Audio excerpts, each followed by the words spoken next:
Namaste everyone. Welcome to the Cārvāka podcast. This is Kushalmehra. All right, today we're going to review UFC 298. From what I understand, it's going to be starting at 8:30 a.m. India mein, on Sunday morning. For those who want to know when it starts, so the main event usually, if it starts at 8:30, the programming is usually of 3 hours. So I'm assuming the co-main and the main will start somewhere around 10:30 a.m. or 10 a.m. India time. So for those who only watch the co-main and main, you can tune in at 10 a.m. to watch it Sunday morning. It's usually on Sony 10.2 and Sony 10.3 for Indian viewers. I don't know about other channels across the world. And as always, to talk about the entire card, I have Varun Sanyal with me. Varun, how are you? All good, all good. You're talking about the timings, and I'm so happy to be in Asia right now because when I was in the UK, oh my God, staying up from like 3 a.m. all the way to 6, watching these cards, it was a nightmare. It was honestly a nightmare. So I'm really blessed to finally be here and then watch it at a normal time. Yeah. So what time does it start for you? It starts here at 8:30, the main card. Yeah, so it's here would be 11, right? I'm in Singapore, so 2.5 hour difference. So 11 here. Again, not like 3 a.m. where, I'm a zombie the next day. So we're good to go. Okay, cool. So let's start with the main card first. Obviously, the current champion, 145-pound champion, Alexander Volkanovski, is going to be taking the undefeated challenger, Ilia Topuria. I think Ilia is the first prominent fighter, famous fighter from Spain, right? He had all sorts Yeah. of Spanish athletes wishing him. Even Rafael Nadal was in the video, man. I was shocked. Rafael Nadal sent him a Seriously? video. Yeah, yeah. Did you see that? No, I didn't know he's that high profile. I thought Oh, he was wait, just like, wait, wait. up and L- coming. No, no, he's like a big deal in Spain, and I was like, I didn't understand a word these guys were saying because they were all speaking in Spanish. But wait, I'll pull up the video. I'll pull it up for you. It was shocking. Like Ilya tweeted it out.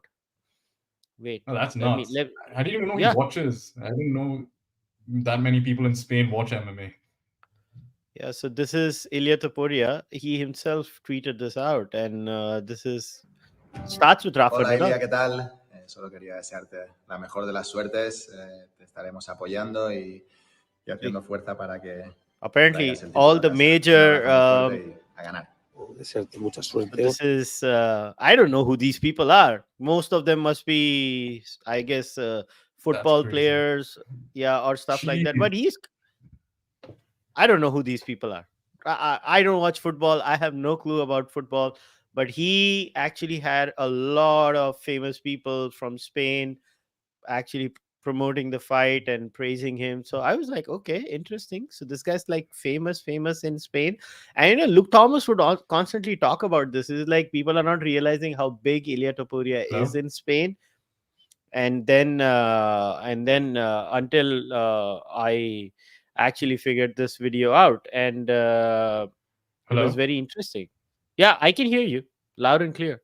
Oh yeah, sorry, no. I thought it was crazy. I mean, these are not low profile athletes, right? Casillas is a Spain legend, for example. I was shocked to see that. So nah, I it's good. I'm glad to see that, it's picking up in a big way, especially in Spain, a country which has a sporting legacy. Obviously very good to see. That being said, I think he's getting his head stomped in. Okay, no. So let's talk about the fight. Why would you say that? In fact, for my first question was going to be, do you think Volkanovski should have taken this fight, considering the brutal knockout the last time he had? He was fighting in 155. He got knocked out in the first round. He took that fight on short notice. It was not like he had a full camp for that fight, right, against Islam Makachev. Yeah. So, but do you think he should have taken this fight in the first place? I mean, Volk. It's a tough one. I mean, see, on one hand, I think health wise, maybe he should have taken a bit more time, you know, because typically when you get knocked out, they do tell you shouldn't be sparring at all. Forget hard sparring. You shouldn't be sparring at all for at least a month or two.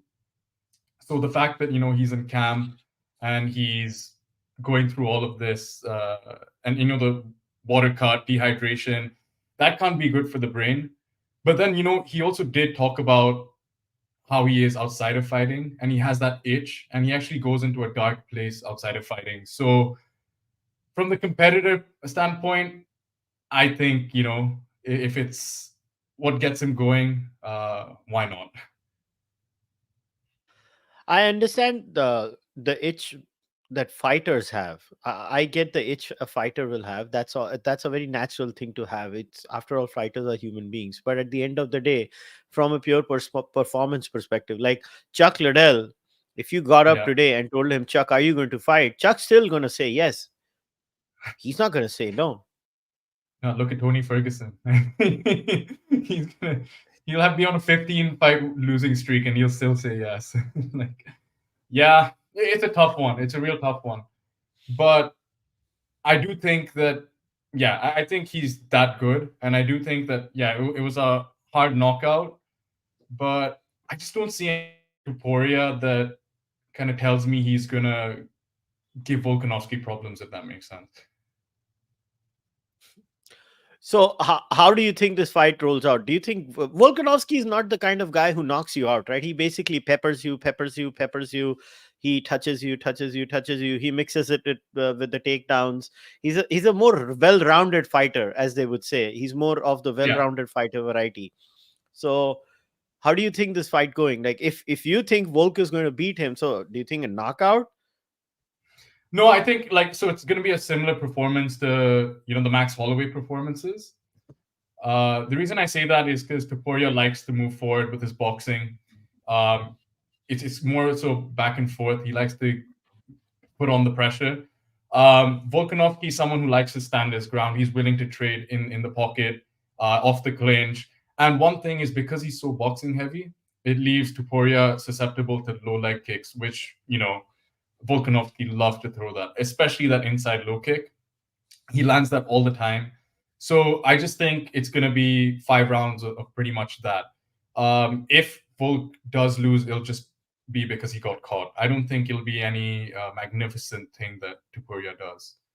I don't think he Okay. sets it up over 5 rounds. So how, if okay, see, you have to give me the here. If you're Ilya Topuria, how would you fight Alexander Volkanovski?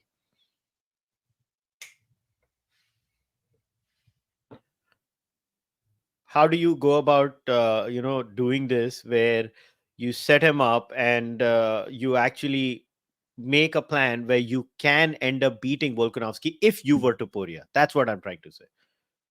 So I think like the same way Islam did, right? Islam was able to mix up his grappling. I think that's really where the main kind of differential was between him and Islam Makhachev.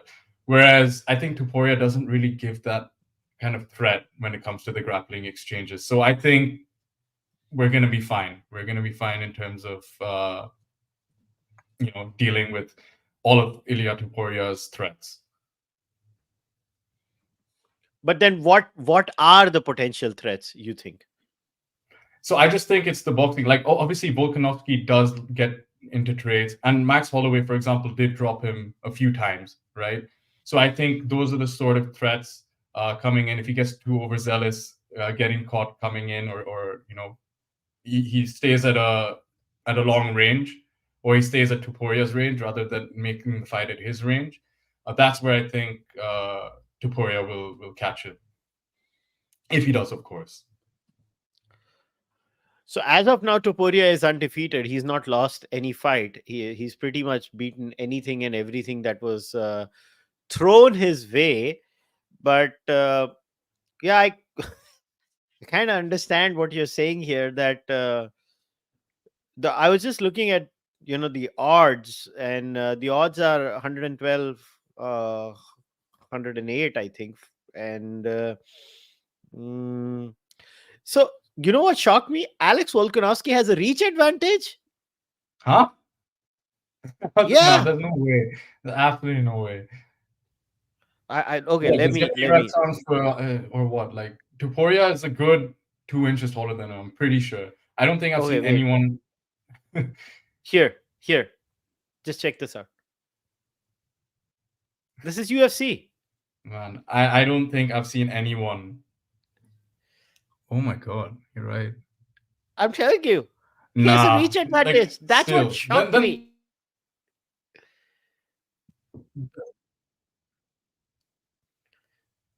then in that case, I think Volkanovski has a better chance. After looking at that, because I thought Toporia's best chance was to stay at his range. If you're telling me Volkanovski has a better range, then it's going to be a long night for Topuria, in my opinion. Okay, this is a good question someone has asked. Do you believe Volk would be willing to grapple after his 2 exchanges with Islam? That's a good question. Do you think? What do you think? What do you say? I think he's going to grapple because this is a different weight category. The strength changes, right? Don't you think the strength element changes a lot with him? I mean, in my view, when you're fighting a 155 pounder, Alan Volkanovski clearly is the smaller guy in the 155-pound section. But in his weight division, Volkanovski can handle the grappling because strength is not going to be an issue. So if strength is not going to be an issue, I don't see any real reason that Volkanovski will not choose to grapple as far as I see, because this is weight division. I don't see any problem. Good. No, no, I agree. I think like this is a guy who's outpowering and outstrengthening Islam Makhachev. I don't think there's any threat for him from Topuria in that sense. Again, you have to remember how the first fight with Islam Makhachev ended. It was Volkanovski on top, ground and pounding Makhachev.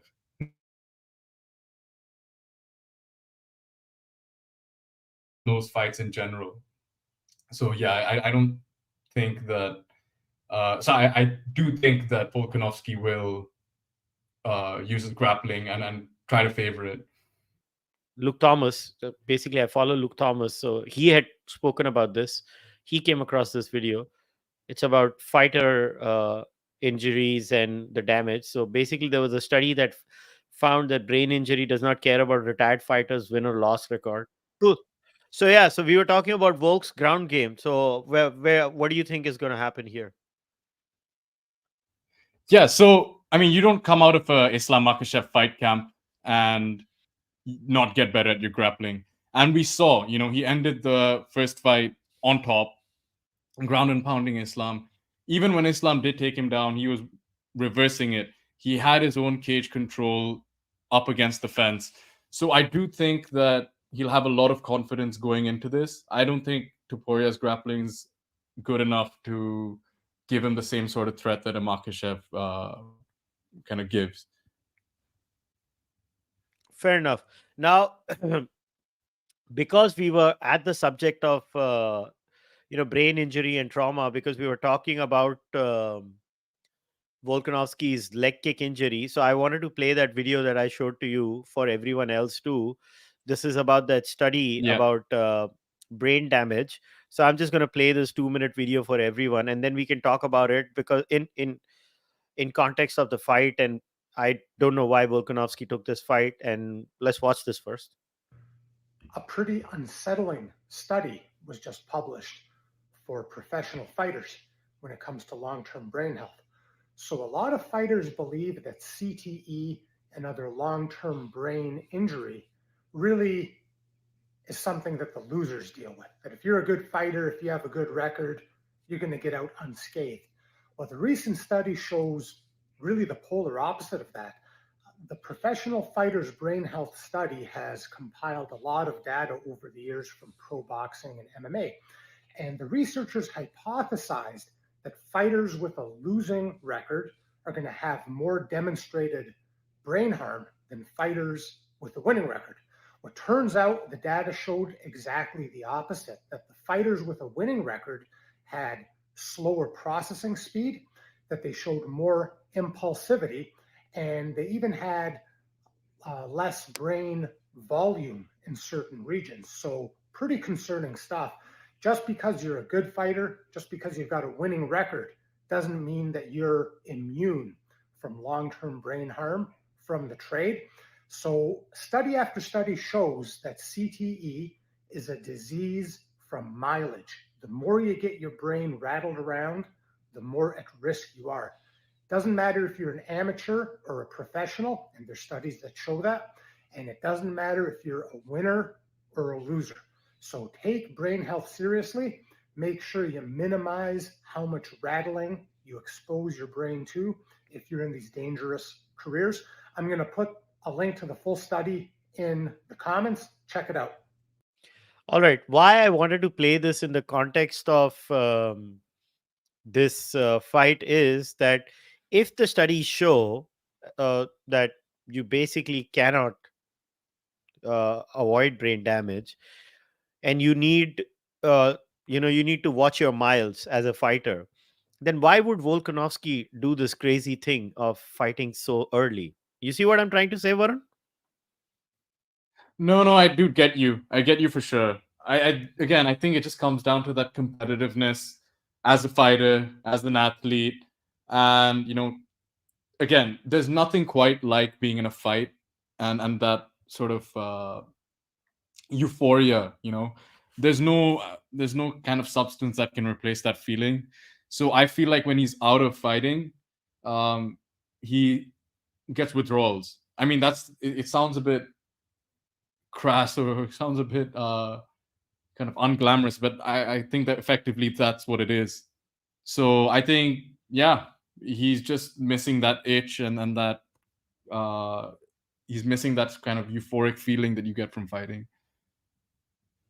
Yeah, but it's I just think he should have waited a little while ago. See, one of the smart things Stipe Miocic has done in his career is that he's actually waited so long between his fights, so his recovery is good. If you notice, his recovery is really good. Stipe Miocic, he fights once in a year at most. Now it's been more than 2 years, I think, since Stipe Miocic has fought. I just think that's a better model as a fighter. You should not fight more than twice a year. I think Adesanya and his thing of fighting 3 times a year was a little bit too much. That's the problem, in my view. But I just think Volk should not have taken this fight, and if he took this fight, he should not have taken the second Makachev fight.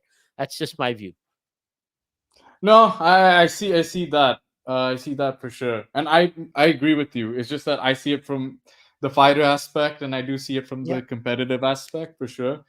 Uh, but even then, like I said from before, I do think that even with all of these factors, I think Volkanovski will come out on top in this fight, um, and he's gonna win. All right, let's go to the next fight then, the co-main event, something that I'm actually really looking forward to. And finally, this fight has happened. So Paulo Costa Oh, versus Robert Whittaker.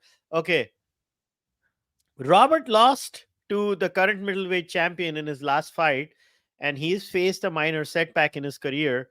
So, what do you think of this fight? okay, but I just need to add something here. We've not seen Paulo Costa weigh in yet. So Oh, please that's a big don't be if. too optimistic. I think you're a bit optimistic here. But no, this is going to be such a great fight. I just, both both of them love to scrap. They're both ready to scrap, hard hitters, durable. I think this is probably a fight of the year contender. At least on paper. I don't know what you think, but I think Whitaker's gonna get this one. I think he fights Costa the same way he fought Marvin Vittori. But yeah, I think this is gonna be an incredible fight nonetheless. Do you think Costa can beat Whittaker? Oh, he certainly can. I mean, the guy. Have you seen the guy? Yeah. Yeah. And I mean, I think he can put anyone. It doesn't matter who it is. I think he can put anyone in that middleweight division to sleep. But I just think, first of all, Robert Whitaker is durable. Obviously, he got knocked out in his previous fight, but I think he's, survived wars and he's come out on top in wars. And technically, he's just more sound, whether it be the wrestling and or the striking. So yeah, again, I think he fights Costa the same way he fought against Vittori and comes out on top. What do you think? I mean, I find it hard to believe Whitaker losing to him. Yeah, yeah. I I don't. just I just don't think Whitaker will lose to him. Whitaker's too well-rounded a fighter to lose to him. That's what I mean. I think it's a bit tough because Costa, we've seen Vittori took him down, had his way against him. Not that Vittori's a bad wrestler, but yeah, I just don't think Costa's got as many tools in the arsenal as a Robert Whitaker. And I do think that we're going to see Whitaker utilize his signature high kicks quite a lot in this fight, because I think that that's something, if I'm not wrong, he did against Vittori, and he found a lot of success. I think even Vittori might have thrown kicks himself, or he kind of put on the pressure against Costa and took the fight to Costa. And yeah, I just see that being the same for Whitaker in this fight. Hmm. I don't know how and when and where these guys do. Obviously, again, between these two guys, also Whitaker has a reach advantage, even a leg reach advantage. Yeah, I'll put the stats up for everyone. I was shocked. I thought Costa would have the reach advantage, but lo and behold, Whitaker does have the reach advantage in this too. 73.5. Costa is 72. I think people underestimate how big Whitaker actually is. Yeah. I think it's just because the guys in middleweight are such giants that you forget that Whitaker himself is not a small guy. Yeah. Whitaker is the You know? giant, and people forget he used to fight at 170, and he was the weight cut was bothering him so much that he had to go up. Exactly, exactly. No, he's a fairly big guy. I just think, again, even with these stats presented, yeah, there's not much that Costa does other than maybe crack him. Maybe his chin is still feeling the effects of the DDP fight. But aside from that, I just don't think Costa poses enough of a threat. Okay, do you think this goes 3 rounds or somebody's getting knocked out? Someone's getting knocked out. I think someone's getting knocked out in this one. I know Costa doesn't necessarily get knocked out, other than of course against Izzy, but I think both of them are going to come hard at each other, and one of them is going to sleep. All right, let's go to the next fight then. It's Jeff Neal versus Ian Gary. Ian Gary obviously could not fight in a previous event, so they rescheduled this fight. This is going to be an amazing. This card is so good, man. I know. Can you? I mean, this is just the third fight of like an entire roster, like an entire lineup. So yeah, no, this is a solid fight. What do you think? What do you think is going to happen here? Ian Gary. Gary beats Ian him. Gary? Yeah, why do Yeah, you say man. that? Ian Gary. It's just a better fighter overall. I just think he's more rounded. Yeah. I'm And glad you that say that. too, I think Gary wins by knockout. Yeah. No, I think he eventually cracks Jeff Neal. But I'm really glad you brought up the fact that he's better rounded, because I think a lot of people forget that, or a lot of people don't know rather than forget, that Ian Gary actually started off with judo. If I'm not wrong, Hmm. he started off with judo, and I'm pretty sure he's a black belt, or when he was in his teens, he was already a black belt. So he has a strong grappling background. It's just that we see him in fights, he looks so composed and so comfortable on the feet that, yeah, we completely forget the guy can grapple. So yeah, I'm really glad you brought up the well-roundedness. And I agree with you. I think Gary comes out on top, and I think he's going to knock out Jeff Neal. Yeah, I think somewhere in round 2 or something. Yeah, that's the thing. I mean, do you remember Jeff Neal's last fight against Shavkat? Yeah. Yeah. I mean, that was obviously an awesome fight, but he's very hittable. And I think Shavkat's biggest mistake was just, standing in there and trying to fight fire with fire. I don't think Yeah. Gary's that kind of guy. I think he's going to hit and move, and eventually Jeff Neal will walk into a Yeah. big shot. Gary's too smart a fighter to fall for these traps. Exactly. And if you look back, uh, Jeff Neal also fought Wonder Boy and lost to Wonder Yes. Boy. And Yeah. in that fight, I think, one of the biggest keys to success for Wonder Boy was his kicks. Hmm. And that's something Gary has. He has that in the arsenal, right? He's a very good kicker. So I think we'll see a lot of that as well coming from Ian Gary. I mean, look, all the nonsense aside, with his wife, his family, his so-called nutritionist, um, I think he's a great fighter. I think he's a really good fighter, and he's going to make it Oh, far in this he's division. brilliant. He's a brilliant fighter. And yeah, I mean, what do I care about what he does with his personal life? Well, it seems Honestly, I the don't care. but a lot of people seem to care. I I mean, yeah, a lot of people do seem to care, but I mean, honestly, I mean, who gives a shit? I mean, कौन सा मेरा घर fair enough. चलाने वाला वो? Fair I mean, enough. Fair enough. listen. I mean, like Kobe Covington and his stupid comments. I mean, they turned me off. You remember I was telling you. I mean, I Yeah. just don't Yeah. understand what the hell these people do, what they do in their personal life. I don't care. Once the listen, but this is how I watch sport now, whether it's cricket or anything. I just don't watch pre and post production anymore. I just watch the sport, actual action on the ground, whether it's cricket or inside the cage, the octagon, whether it's UFC, mixed martial arts. I don't care about anything that happens beyond that, because I've realized that they have to do and say all kinds of crazy things, and their lives could be crazy. Listen, these guys are fighters, man. Fighters are, you have to be slightly kooky to be a fighter in the first place. You're basically in the Thanks. business of getting hurt. Come on, I mean, you think the process of getting hurt, listen, I can't do it. I mean, I think I'm No, kooky to just watch these things. no, I agree. That you have to have something a screw loose in your head to want to do this on a daily basis. I admit it. I admit it, 100%.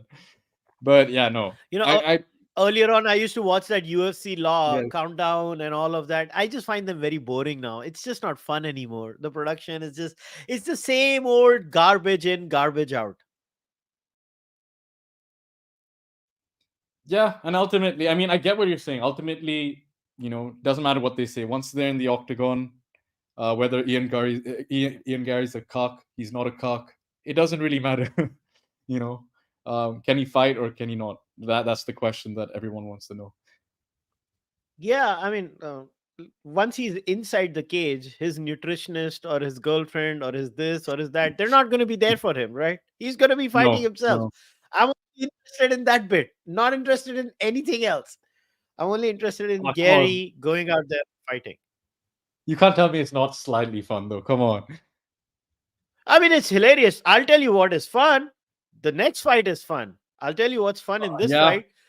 The Ooh. entire Oh my god. Cejudo and Eric Nixick tamasha. Then they had to clarify that, oh, they were just joking. Did you follow that bit where Of Nixick and course. Yeah. Cejudo were? I mean, he is no longer my coach or whatever that was. I mean, honestly, I'm gonna say something very controversial. I think Merab wins this one comfortably. Yeah. Uh, You think decisively? Yeah, because listen, I saw Mirab Dvalishvili getting head kicked in the head by that guy who's no longer in the UFC. वो टकला कौन था यार? अरे यार, जो अभी दूसरी जगह चले गया. I forgot his name. And that guy still Oh, won that fight. Marias. Marias. Yeah, yeah. Yeah. No, I remember that. What, the one where he was like basically done in the first round, and then suddenly he comes back and just beats the crap out of out of Marias, right? Yep. Yeah, I Ah, think Mirab yeah. wins this one. He wrestles the shit out of Henry Cejudo. I know Henry Cejudo is a Yeah. great wrestler, a great fighter. Oh man. I think Mirab wins this one. I think Mirab is just because Mirab is at his peak. That's why. Ah, that's so tough. Like, because I was, for me, my prediction is the complete opposite. I think Mirab, because he's so wrestling heavy, I think that Hmm. Cejudo is the guy he doesn't want to face. Um, Hmm. because if you actually think about it, people will say, "Oh, Henry's washed up. He's past his prime, whatever." he didn't look bad against Aljo. He really didn't look bad against Aljo. He looked like, he was He coming off almost won. yeah, he almost won, honestly. So I don't think he looked horrible. I think that his striking is actually really underrated. I think people don't give him enough credit in the stand-up area. And I just don't think Merab's got that level of striking in terms of when you compare it to Henry Cejudo. So I think, yeah, Cejudo's got this. I'm going to take the safe bet. Yeah, I'm gonna eat crow most likely, but I have a feeling Mirab's gonna win this one. And then what's next? He faces. I mean, after this, you have to give him the title shot, right? If he wins Yeah, this. if Henry wins this, Henry gets the title shot. If Mirab wins this, Mirab gets the title shot. Obviously. Yeah, but I mean, Yeah. see, if Henry wins, can Aljo not say, then why am I not fighting for the title? Given that Well, he beat Cejudo. li- because Dana will make sure Aljo doesn't fight because Dana wants to sell pay-per-views. Yeah, that's true. That's true. Who gives a shit about what Aljo thinks? It's about what Dana White thinks. And Dana White thinks I need to make money. That's all he cares about. Yeah, yeah, you're not wrong. You're not wrong. Also, yeah, no, and I forget actually. No, Aljo's moved up to featherweight now, right? Yeah. He's fighting his next fight at featherweight. Yeah. Anyway, okay, Yeah. scrap that. This is a number Calvin one Cater. contender fight then. He's fighting Calvin Cater, right? Yeah. Oh my god, that's nuts. But yeah, no, then yeah, this is number one contender fight. Jeez. Yeah, it is the This is number like one contender fight. what, and this is the second fight of the main card. Yeah, and the first one is Hernandez versus Kopilov. All right, this is another good fight. I would say this is a great fight to start the card, and they're so evenly matched. Mm-hmm. I really don't have a pick who wins this one. Do you? I mean, have you seen? First of all, have you seen Roman Kopilov fight? Bit, Like, not a lot. like he just, I don't know, something about it. It's like such an awkward style of striking. He looks like he shouldn't be good, but then he's like on a four knockout streak, and man, this guy, he can fight. He can read, but he just doesn't look like he can. Looks like Ben Askren, 8 Ben Askren. Yeah, it's a real strange one, but I think Hernandez is actually going to win this one, if you ask me. Why? Why do you think it's I think Hernandez? Hernandez is the better grappler. I think he's the better grappler, and I'm just, again, maybe it's my bias towards grappling as a grappler myself, but I think that in the classic grappler versus striker matchup, the grappler is going to come out on top again. And people forget that Hernandez is the one to tap. What's his name? I forget his name now. Rodolfo Vieira, right? Multiple time jiu-jitsu champion, and he tapped them out. So yeah, this guy can grapple, right? And I think that's just going to be his route to victory in this one. All right. So now let's get into the prelims. Can I say the one fight I'm looking forward to the most in the prelims? Let's hear it. The Lima versus Tafa. That's the one fight I'm Ooh. looking forward to the most. Because that guy is just smash bang. I'm going to kill you. And then he gets tired after the first round. The Lima is the man. No, I think it's both of them, right? Both of them just swing for, like, they're ready to to hurt each other. In this one, so you asked me about Paulo Costa and Whitaker. What do you think about this going past 3 rounds? De Lima versus Tafa. Tafa. Oh, I think it could go because after a while they will be penalized for not hitting each other. That's true. In fact, if I see this fight, if both of them gas, I think De Lima will just win simply because he has really strong leg kicks, and I think both of them will be too tired to swing for the fences. Someone will keep their distance, and he'll just hack away at those legs. So it'll either But be Delima did last. I think it was his last fight, right? Which went the whole 3 rounds. Delima ki, if I remember correctly. was it him? I I didn't. I think swear he Delima got ki knocked out last in his fight. last fight. No. रुको मेरे को देखने दो. I want to see his fight record. I Wait, think did he not get his. knocked? I swear. Did he not get knocked out by Derek Lewis? Oh yeah. He got knocked out in his last fight, but before that, before that, Yeah. when he was fighting Cortez Acosta, he went the whole 3 rounds. So I was shocked. I was like, "ये बंदा सांस ले सकता है?" Okay. Again against Ivanov also he went 3 rounds, and against Yeah, Green, and you remember Maurice Green, who was, I think he's no longer with the UFC, he went 3 rounds. But yeah, most of his fights are 1 yeah, round, 2 round, 1 round, 2 round. yeah, he left. He just goes hammer and tongs, he just swings. I like him. That's the one fight I'm really looking forward to. But yeah, Tafa too. That's good. But obviously the I main just like fight's going to Tafa because be yeah, so sorry, go ahead. no, I was just gonna say I just like Tafa because he has this like uh, blank expression through and through. Then he knocks the guy out, and then he'll do this like war dance or whatever. Like, where's this come from? Like, where's this come from? So yeah, no, I'm very excited for that fight. That's gonna be a exciting one. So you were saying, I Yeah. think I cut you off. You were saying. No. So I was going to talk about the main event. It's a good fight. Amanda Lemos versus Mackenzie Dern. I think Lemos wins. I don't see Dern beating her, but maybe Dern will surprise me. No, I think it's Lemos as well. I mean, it hurts to say because look, I'm one of those guys. Mackenzie Dern. You know what I'm saying. Come on. I get it. You get it, right? I think all the viewers will agree. Everyone wants Mackenzie Dern to win. We want her sticking around in the UFC. She's what's good for business, right? But I just think Lemos knocks her out, just like Andrade knocked her out. I think it's going to be the same exact formula here. So yeah, for Mackenzie Dern. Yeah. Okay, you wanted to talk about this guy, so you told me. Okay, tell everybody about Rinya Nakamura. So tell us about it. Rinya. Okay, so this guy, man, I don't even know where to start. First of all, the Japanese in general, they're coming on strong. Obviously, they have pride and they rise in. They have a strong martial arts culture in general. But the one thing that's severely underrated from Japan is how good their wrestling is, right? And this guy here, I think he is an under 23 world champion.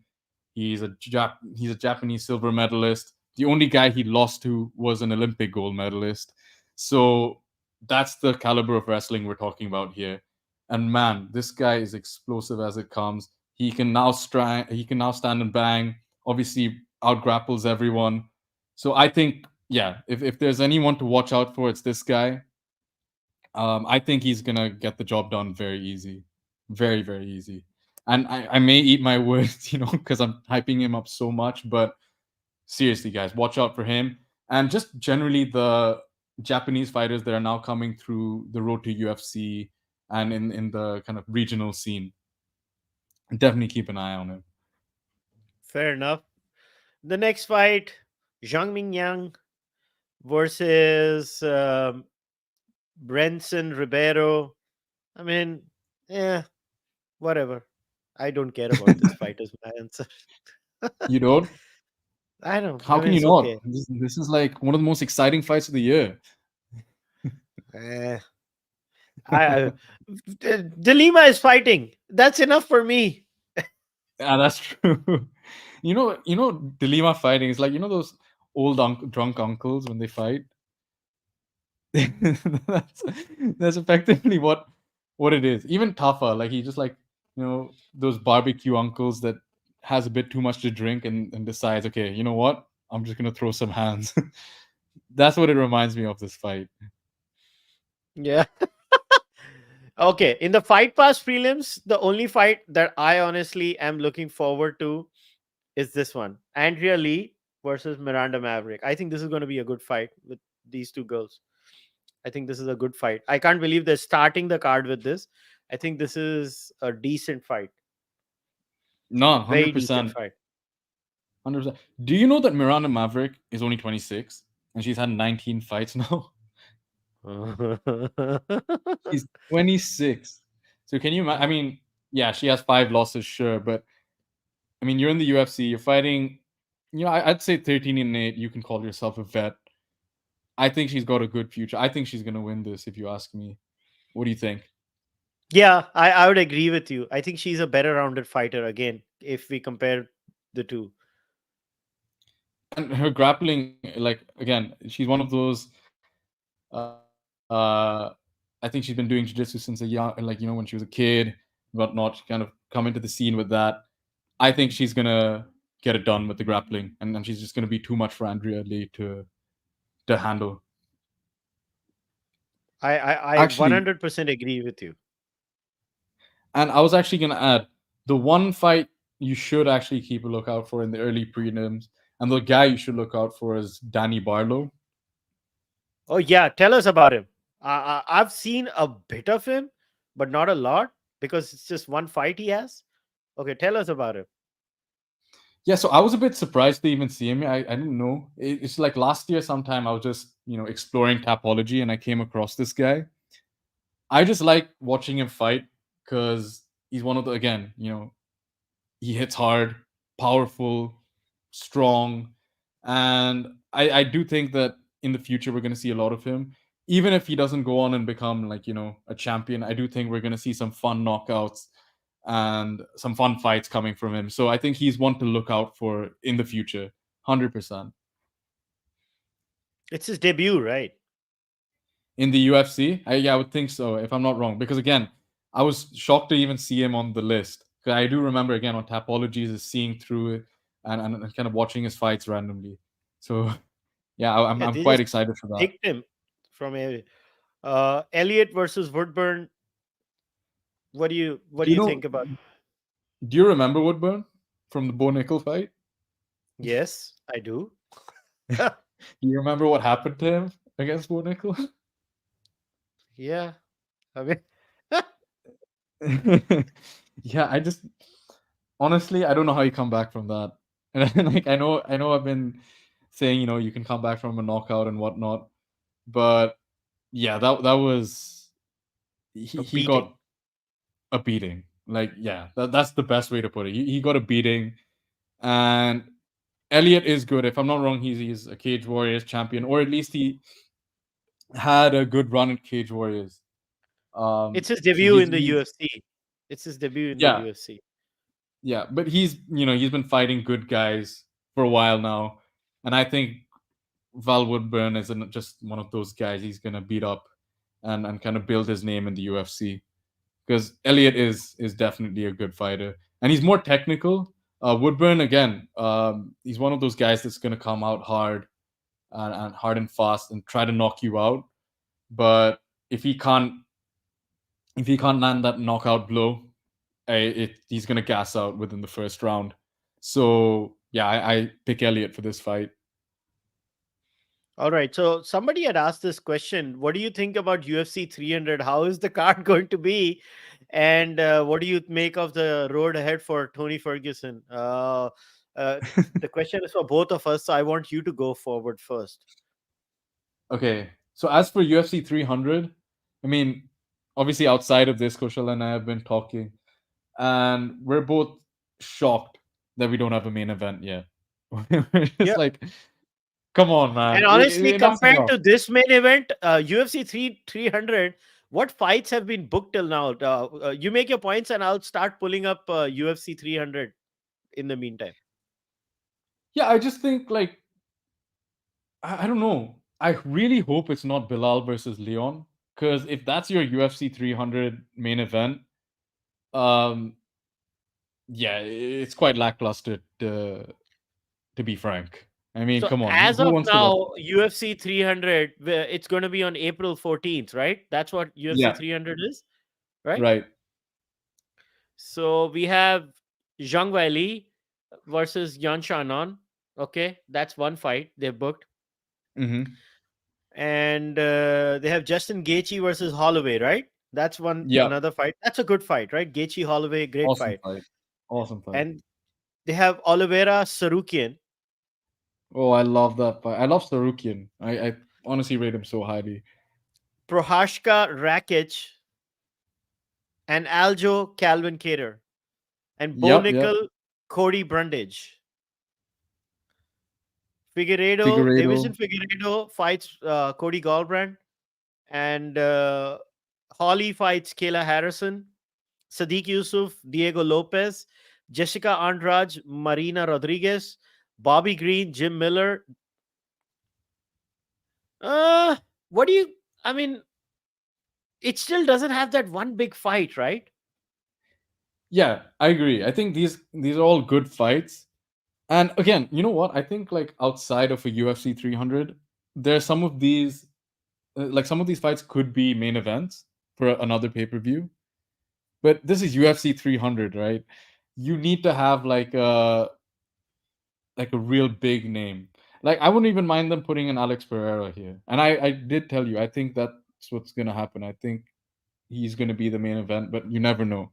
At least him or Adesanya or like obviously a McGregor. You need one of those household names headlining this event. Even John Jones for that matter, but obviously he can't. So yeah, I think something's. It feels like something's missing. Hmm. I think John Jones would have done it, but he refused to fight. So what do we do? Connor's not gonna come. So uh, I think that's That kind out of of the question. yeah. So It's unfortunately, that just leaves us with Leon. And who's he gonna fight? He has to fight Bilal, right? Like at this point, I feel really bad for Bilal, but also like I really don't care to watch him fight. So it's it doesn't excite me. the problem with Bilal Muhammad is that both him and his champion in his weight class, unfortunately, they don't sell pay per view points. What are you gonna do? That's just a fact of life. Exactly. I like both of them. I will watch the fight. I would buy the pay per view if I was in America, but would others? That's the problem. And I think UFC is really struggling with that reality.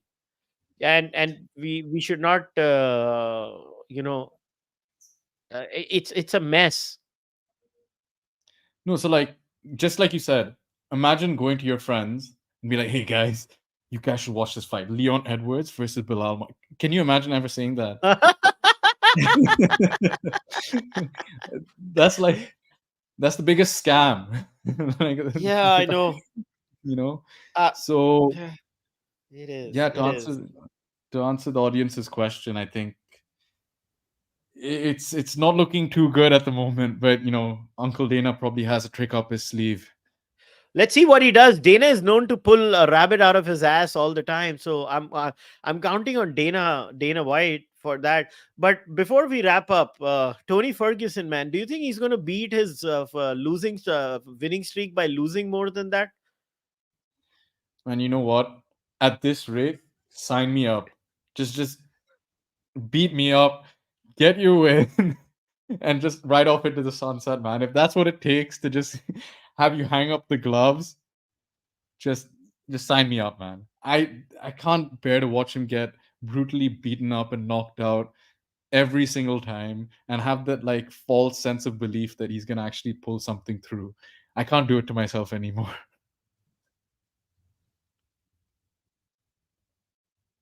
Yeah, to me, Dana is right. He should retire. Yeah, no, That's the he whole should point. have retired a few fights ago. You know, um, he obviously had moments here and there in some fights, but by and large, it's just been brutal knockout, brutal a shitty submission against Nate Diaz. Um, yeah, it's just been hard to watch. That's the best way of putting it. Hard to watch. Yeah, it is hard to watch. But all right, before we wrap it up, any other thing you wanted to talk about, Varun? No, I think that's more or less it. But the one thing I want to say is, okay, so I think we should go through each one of our picks one by one, and I want Sure. let the audience decide what All right. happens to the loser. Nothing happens to the loser. Now there has to be a wager. Come on, there has to be a wager. Uh, We'll let the uh, audience decide that. I don't know. See, so I think Volk wins. I think Whitaker wins. Gary wins. Mirab wins, and Roman Kopylov wins in the main event. These are my picks for Yeah. the main. In the prelims, Lemos. I want Delima to win. I don't know who's gonna win there. I don't know anything about Rinya, so I'm just gonna pick Rinya, and I don't know anything about Zhang Mingyang or Brenson Ribeiro, so I have no pick there. In the Fight Pass prelims, Maverick is gonna win. Oben Elliott is gonna win, and I have okay. Danny Barlow is gonna win. These are my picks. All right. Sweet. So for me, I think I more or less said it, but I'll say it again. Whitaker, Gary, Cejudo. I think Hernandez. And so that's my main card picks. Then I think for the prelims it'll be Lemos, Delima, Nakamura, and this fight I think Mingyang will come away with the win. For the early prelims, I think it'll be Barlow, Open Elliott, and Maverick. Those are my picks. Fair enough. We'll see who wins this Sunday, guys. If you're in India, get up in the morning at 8:30, and you can put your test match on one screen and the fights on another screen if you want to watch both. And Varun, it was a pleasure as always to talk to you. Uh, Likewise. uh, Uh, um, I hope you enjoyed looking at this picture of my army days. But, yeah, but yeah. Everybody's so no, of course confused. it was. Everybody's so confused. What is this? Yeah, yeah. No. Those were my army days back in Singapore. You have to do 2 years of service, so Yeah, that's yeah. exactly why I have that. Yeah, so people are like, why is he not showing his face? I'm like, his internet sucks. What do you want me to do? No, I know. But enjoy this photo of me and my bright smile. All right, guys, we'll wrap it up. Varun's Twitter handle and Instagram handle are Then there in the description of the podcast. Go follow him if you are on Instagram and Twitter. As far as I'm concerned, you know the drill. Like, subscribe, comment. If you want to buy merch, go to kushalmehra.com. If you want to support the podcast through the membership program, do join the membership program on YouTube, Patreon, Fanmo, wherever you are. If you can't, if you're an audio only listener, just leave a rating in the audio platform. I'll see you guys next time. Until then, take care. Bye bye. take care.